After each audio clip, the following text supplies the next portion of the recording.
है, उसवे हसना है। जब मुसीबत आए सब्र करो, बहुत मजबूत सब्र, क्योंकि सब्र में हिकमत यह है, मुसीबत आती है तो उसमें हिकमत यह है कि कोई ना कोई बड़ी तकलीफ से, बड़ी मुसीबत से हमें बचाया जाता। छोटी तकलीफ, छोटी मुसीबत देकर हमें बड़ी मुश्किलात से और बड़ी मुसीबतों से बचाया जाता। एक मर्तबा हजरत लुकमान हकीम ने अपने बेटे से कहा, मेरे बेटे, जब भी कोई अल्लाह की तरफ से मुसीबत आए तो समझना कि इसमें अल्लाह की कोई ना कोई हिकमत है और इसमें अपना ही फायदा है।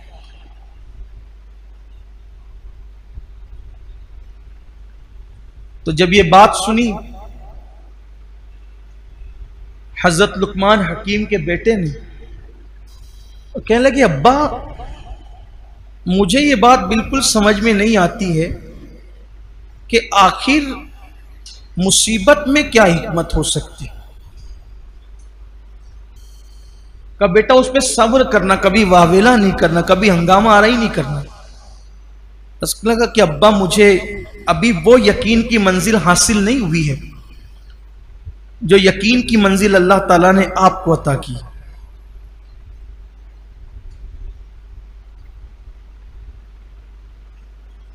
तो हज़रत लुकमान हकीम ने फरमाया, ठीक है बेटा, कोई बात नहीं, अगर ऐसी बात है तो हमारे दौर में एक नबी रहते हैं, तो हम उस नबी के पास चलते हैं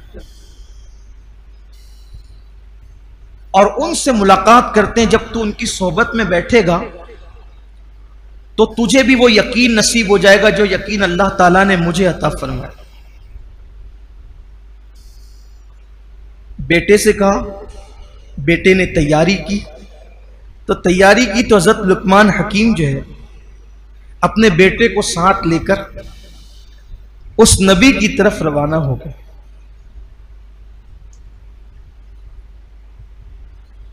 जब उस नबी की तरफ रवाना हुए, बेटे को यह कि भाई उनकी सोहबत में बैठेगा, बातें सुनेगा तो यकीन पैदा होगा। एक खच्चर साथ लिया बेटे के लिए, खच्चर अपने लिए साथ लिया, खाना साथ लिया, पानी साथ लिया, लेकर के चले। चूंकि वो नबी उस दौर के दूर रहते थे तो ये लोग जब रास्ता चले तो पानी भी खत्म हो गया, खाना भी खत्म हो गया। अब खाना पानी खत्म होने के बाद फिर भूख बढ़ी, फिर प्यास बढ़ी, दोपहर की चिलचिलाती धूप। आजकल तो हमें उसका एहसास ही नहीं है, इसलिए कि लोग बसों में सफर करते हैं, कारों में करते हैं, ट्रेनों में करते हैं। खुले आसमान के नीचे धूप में अब सफर नहीं होता। वो खुले आसमान के नीचे सफर की लज्जत हमें नहीं पता है। बड़ी बड़ी शदीद धूप, गर्मियों का मौसम, तो पानी की शिद्दत, प्यास की शिद्दत की वजह जब पानी नहीं मिला तो खच्चर जो थे वो कांपने लग गए और बैठ गए। और इन दोनों का हाल भी ये हुआ कि ये खच्चरों से उतरने पे मजबूर हो गए, लेकिन शौक नबी की जियारत का इतना था कि बेटे का हाथ पकड़ करके लुकमान हकीम पैदल ही चलने लगे। पैदल चलते चलते एक बस्ती नजर आई और बस्ती का एक साहिबान नजर आया। जब वो साहिबान बस्ती का देखा और बस्ती पे नजर पड़ी, बेटे ने कहा, अब्बा देखो बस्ती है, वहां पानी मिल जाएगा। लुकमान हकीम ने कहा, मैं भी बस्ती देख रहा हूं। दोनों को उम्मीद की किरण नजर आई। नबी से मिलना तो दूर रहा, सफर बीच में अटक गए। जब बस्ती दिखी, उम्मीद की किरण जागी। बाप ने बेटे का हाथ पकड़ा, जैसे ही बस्ती पे नजर थी आगे चल रहे थे। एक जानवर की हड्डी जंगल के अंदर पड़ी हुई थी, उस हड्डी पर जोरदार पैर बच्चे का पड़ा तो वो हड्डी पैर में ऐसी चुभी कि अंदर से घुसकर ऊपर को बाहर निकल गई। बेटे ने चीख मारी, चीख मार के बेहोश होकर जमीन पे गिर पड़ा।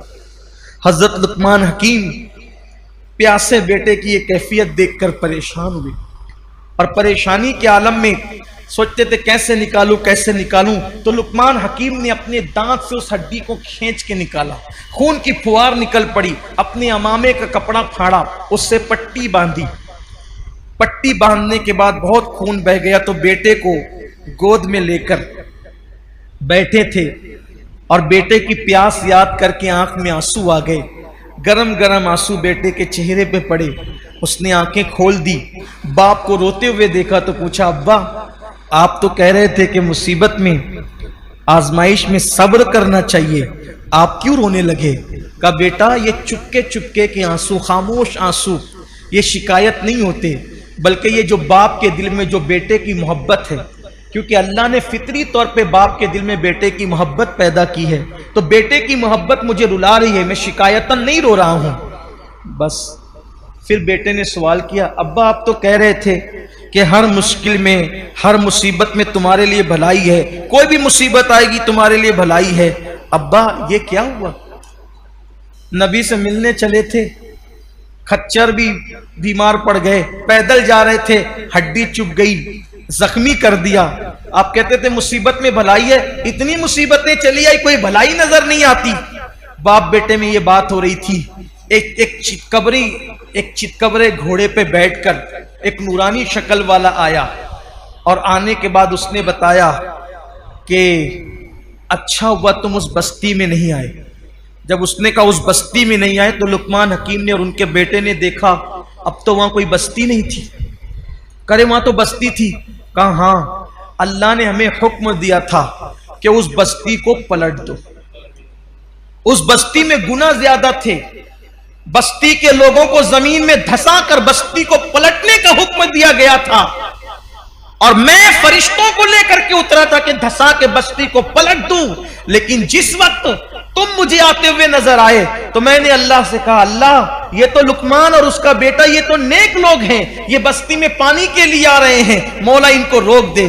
तो अल्लाह ने उस धंसाने से बचाने के लिए तुम्हारे बेटे के पैर में जानवर की हड्डी चुबो दी, ताकि हड्डी चुबो दी गई तो तुम यहीं के यहीं रुक गए, और जब यहां रुक गए तो तुम धंसने से बच गए। अगर उस बस्ती में तुम आते तो तुम्हें भी उनके साथ जमीन में धंसा दिया जाता। ये अल्लाह का करम है कि अल्लाह ने हड्डी चुबवा कर तुम दोनों की जान को बचा लिया।